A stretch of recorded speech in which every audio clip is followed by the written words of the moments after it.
My fiancée triggered a silent alarm at an address I'd never seen before. She didn't know I was the one watching the cameras. I saw everything. Then I dispatched a moving truck to our flat before she even got home. I'm 30 years old. I work the night shift at a residential security monitoring center in Christchurch. Have done for 4 years. We monitor around 6,000 homes across Canterbury. Alarms go off, we check the camera feeds, assess the situation, contact the homeowner, and dispatch police or fire if needed. Most nights it's cats setting off motion sensors, teenagers leaving windows open, the odd power cut triggering a fault. You learn to stay calm, check the feed, make the call. That's the job. Last Thursday, 11:47 p.m. I was halfway through my shift, drinking a flat white that had gone cold about an hour ago. Screen lit up. Alarm activation, Zone 3, rear sliding door, at a property on Donaghy's Road in Addington. I pulled up the account. The homeowner was listed as Rory Henderson, age 38. The property had 4 internal cameras, front door, kitchen, lounge, hallway. Standard residential package. I clicked into the lounge camera first. That's where most break-ins play out. And there was my fiancée, Katrina. She was sitting on the couch in this bloke's lounge, wearing the hoodie I bought her last Christmas. The Kathmandu one. Gray with the zip. She was laughing. There was a man next to her, arm around her shoulders, wine glasses on the coffee table. She must have bumped the sliding door sensor coming back from the garden or deck. These things are sensitive. I sat there for maybe 5 seconds. Didn't breathe. Didn't blink. My whole body went cold. The system auto-dialed the property. That's protocol. If an alarm triggers and no cancellation code is entered within 60 seconds, we call. I watched on camera as the man, Rory I assumed, picked up the panel phone on the wall. Hello? Good evening, this is WatchGuard Monitoring. We've received an alarm activation at your property, Zone 3, rear sliding door. Can you confirm your security code? He looked at Katrina. She mouthed something. He turned back to the phone. 7241. Code confirmed. False alarm? Yeah, sorry mate. Must have bumped the door. All good here. No worries. Have a good evening. I ended the call. Professional. Calm. Exactly as trained. Then I turned to my colleague on the next station. Gavin had worked beside me for 3 years. He could read my face like a weather map. You all right? I need to go. Family thing. He looked at the clock. We were 6 hours into a 12-hour shift. Go. I'll cover. I grabbed my keys. Drove home. Our flat was in Rickcarton, 10 minutes from the monitoring center. We'd been living together for 2.5 years. The wedding was supposed to be in 6 months. Then you booked at a vineyard in Waipara. Deposit paid. Invitations designed but not yet sent. Her mom had already bought a hat. I called my mate Neil from the car. Neil runs a small removals company. Mostly students and flatmates moving around Christchurch. Need a massive favor, mate. It's midnight. I know. I need to move someone's stuff out of my flat. Tonight. He was quiet for a second. Then, how many boxes? As many as it takes. Give me 40 minutes. I started in the bedroom. Her clothes went into the big suitcases from the top of the wardrobe. Her shoes into rubbish bags. Toiletries from the bathroom, all the bottles and creams and things I never understood, into a box. Her books. Her cushions. The framed photos of her family. Her laptop from the desk. Neil showed up at 12:30 with his van and his younger brother. They didn't ask questions. Just started carrying boxes. By 2 a.m. everything of hers was in a storage unit on Blenheim Road. $85 for the first month. I paid on my phone while standing in the car park. The flat looked bare. But it was mine. I went back to the monitoring center and finished the last 3 hours of my shift. Gavin didn't say anything. Didn't need to. Katrina got home from work the next evening at 5:30 p.m. She worked in real estate, always showing properties after hours. At least, that's what she told me. She walked in. Looked around. Her face changed slowly, like someone processing a car accident in front of him. Where's my stuff? Storage unit. Blenheim Road. Unit 14. Here's the code. I slid a piece of paper across the kitchen bench. First month sorted. After that, you'll need to set up your own payment. What are you talking about? I work at a monitoring center, Katrina. Watchguard. You know this. Last night at 11:47, a silent alarm triggered at 42, Donaghy's Road, Addington. Property registered to a Rory Henderson. I pulled up the cameras. You were on his couch, wearing my Christmas present, with his arm around you. She didn't say anything. Just stood there. He called in the code. 7241. I was the operator. I confirmed the false alarm. Very professional of me, don't you think? That wasn't, we're just friends. He's a colleague. He's not your colleague. You work in real estate. He's listed on the account as an architect. And friends don't sit like that at midnight on a Thursday. She tried to move toward me. I stepped back. We're done. The engagement's off. I want the ring back. You can't do this. I already have. She stood in the kitchen and cried. I won't pretend that didn't hurt. It did. But I kept seeing her on that couch, laughing, relaxed, happy, in someone else's house, in someone else's arms. She took the ring off. Put it on the bench. Picked up her handbag and laughed. Called her sister from the driveway. I could hear her through the window, sobbing, saying I'd gone mental, that I'd thrown her out with nothing. That was 5 days ago. Her mom rang the next morning. That conversation was short. You heartless man. My daughter is devastated. She's sitting in my spare room crying her eyes out and you won't even answer her calls. She was at another man's house at midnight. I saw it on camera. There's nothing to discuss. She said it was just a friend. People visit friends. People don't visit friends at midnight on a work night, sitting under their arm, drinking wine. And people don't give their friends alarm code like they've used it a dozen times. You're cold. You've always been cold. Katrina said you never show emotion. I monitor alarms for a living. I'm trained to stay calm. If that makes me cold, then fine. But I'd rather be cold than be a fool. She hung up. I blocked her number. Then the mutual friends started calling. Katrina got to some of them first. Her version was that I'd snooped on her through work, invaded her privacy, that the friendship was innocent, and that I was controlling and paranoid. 3 of our friends believed her. 2 called me directly and heard the full story. They believed me. One of them, Neil actually, said he'd seen Katrina's car parked on Donaghy's Road twice before when he was doing jobs in the area. He hadn't thought anything of it until now. Work got complicated. My supervisor pulled me in on Monday.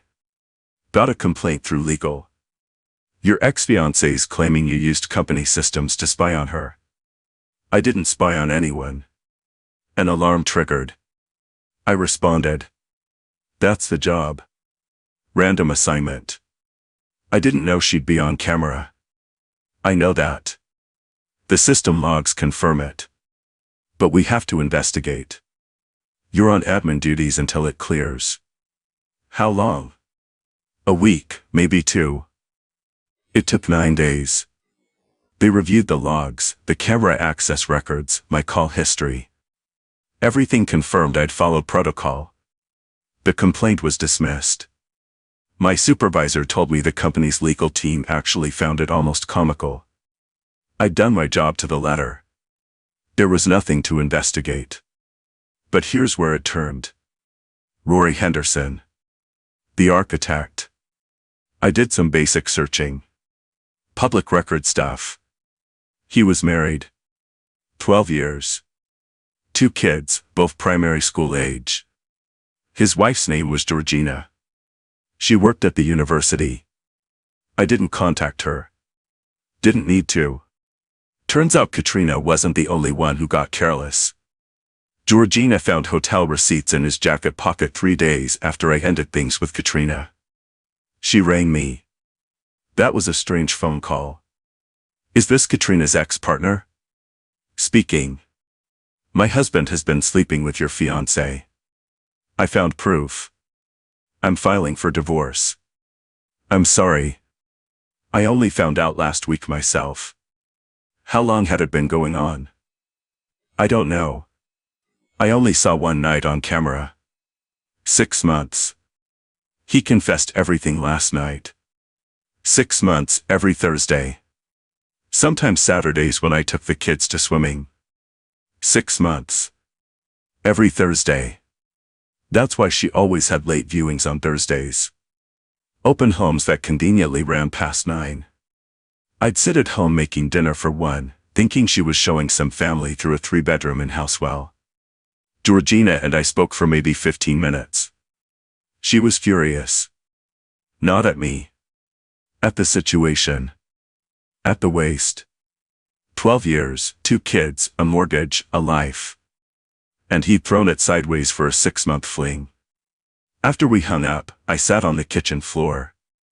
Not crying. Just sitting. My cat, Moose, came and sat on my lap. 45 minutes I sat there, stroking the cat, staring at the wall. Then I got up, made a sandwich, and went to bed. Katrina tried to come back twice. First time she showed up wanting clothes she'd forgotten. I told her to text me a list and I'd leave them by the door. She did. 3 bags. I left them on the porch. She picked them up while I was at work. Second time was a Saturday afternoon. She knocked. I opened the door but didn't let her in. We need to talk about this properly. Like adults. Nothing to talk about. You won't even hear my side? Your side is that you were sleeping with a married father of 2 every Thursday for 6 months while we were planning a wedding. What else do I need to hear?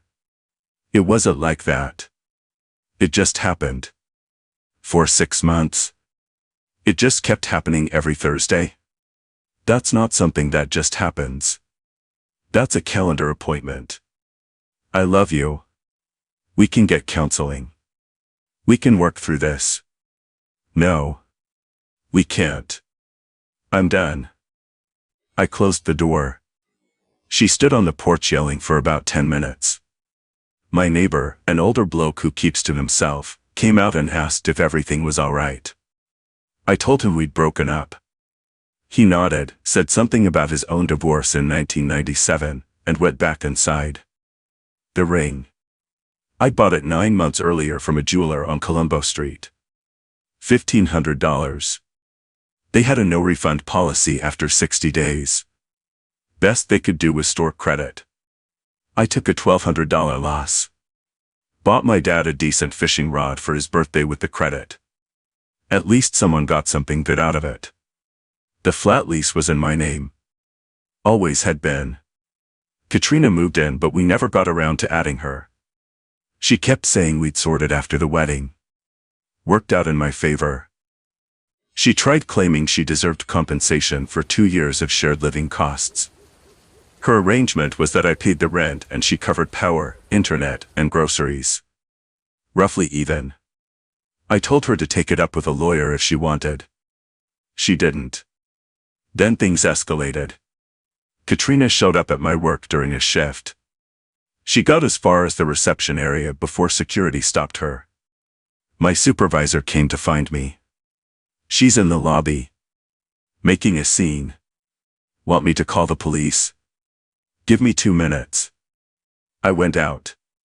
She was pacing. Makeup smeared. Hair pulled back messy. She looked like she hadn't slept. You ruined his life. Whose life? Rory's. Georgina's filing for divorce. She's going for full custody. He might lose his practice. I didn't tell Georgina anything. Then how did she find out? Receipts in his jacket. He told you that, didn't he? People get caught, Katrina. It's not my fault you two were careless. I lost my job because of this. What? I quit. Everyone at the office found out. Georgina told people. I couldn't face them. That's not on me. You could have just talked to me.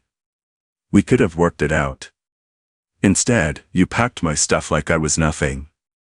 You were seeing someone else for 6 months. What exactly was I supposed to work out? Security came over. She saw them, swore at me, and left. After that, the text started. Different numbers. People I didn't know. You're pathetic. She loved you and you threw her away. Hope you're proud of yourself, destroying 2 families. Blocked each one. More came. Her friends, I assumed. Maybe her sister. Then my car got keyed. Came out after a night shift, 7:15 in the morning. Someone had scratched a word into the passenger door. Deep scratches. White paint showing through the dark blue. I filed a police report. The officer was straightforward. Any idea who? My ex-fiancée or someone connected to her. We had a bad breakup. Want to pursue it? Not yet. But I'm keeping records. Cameras in the car park didn't cover that spot. Insurance covered most of the repair after the excess. $650 out of pocket. My landlord rang a week later. He'd received noise complaints. Multiple. Someone had told him there were aggressive arguments, shouting, possible domestic issues at my flat. I told him the truth. Showed him the Ring camera footage from my front door. Every time Katrina came over, I asked her to leave. She yelled. I closed the door. No aggression from me. No violence. Just her shouting on my porch. He watched the footage, nodded, and said, "Look, you're clearly not the problem. But if she keeps showing up, you need to sort it legally. I can't have this." I started looking for a new place. Found a 1-bedroom in Addington, funnily enough. Same suburb as Rory's place, different street, different life. Cheaper rent. Shorter drive to work. Signed the lease the following week. Spoke to a lawyer made about a protection order. He said I probably had grounds, the repeated visits, showing up at work, the texts from unknown numbers, the car damage. But he also warned me it would escalate things. Filing one will force a court process. She'll get a lawyer. It'll cost you. You sure? Not yet. But if it continues. Her mom left a voicemail. I blocked her number but she called from a different one. This is all your fault. My daughter made one mistake and you punished her like she's a criminal. She's living in my spare room. She doesn't eat. She doesn't sleep. You need to forgive her and move on. That's what decent people do. I saved the voicemail. Didn't respond. Georgina and I talked one more time. She wanted to confirm details for her divorce lawyer. His lawyer is claiming I was emotionally neglectful. That I drove him to it. Can you believe that? I work, I raise 2 kids, I manage everything at home, and somehow I'm the reason he slept with someone else. Classic. Apparently I was too cold and unemotional. That's why she cheated. We're the villains for having standards. Apparently. Good luck with everything, Georgina. You too. The harassment stopped after about 5 weeks. The texts dried up. Katrina stopped showing up. I think she finally accepted it, or her mom talked some sense into her, or she just ran out of energy. Don't know. Don't particularly care. I moved into the new flat 6 weeks ago. It's smaller. 1 bedroom, a kitchen that's basically part of the lounge, a tiny bathroom with a shower that takes 3 minutes to get warm. But it's mine. Just me and Moose and my life. Found out through a mutual friend what happened to Katrina. She moved back to Timaru to live with her parents. Got a job at a smaller real estate agency down there. Still tells people I abandoned her over nothing. Still says the friendship with Rory was innocent and I was paranoid. Rory got divorced. Georgina got primary custody. He sees the kids every other weekend, supervised for the first 6 months because the family court found his behavior demonstrated poor judgment regarding the children's stability. He's paying child support and spousal maintenance. His practice took a hit too. Small city, Christchurch. Word gets around. The mutual friends sorted themselves out.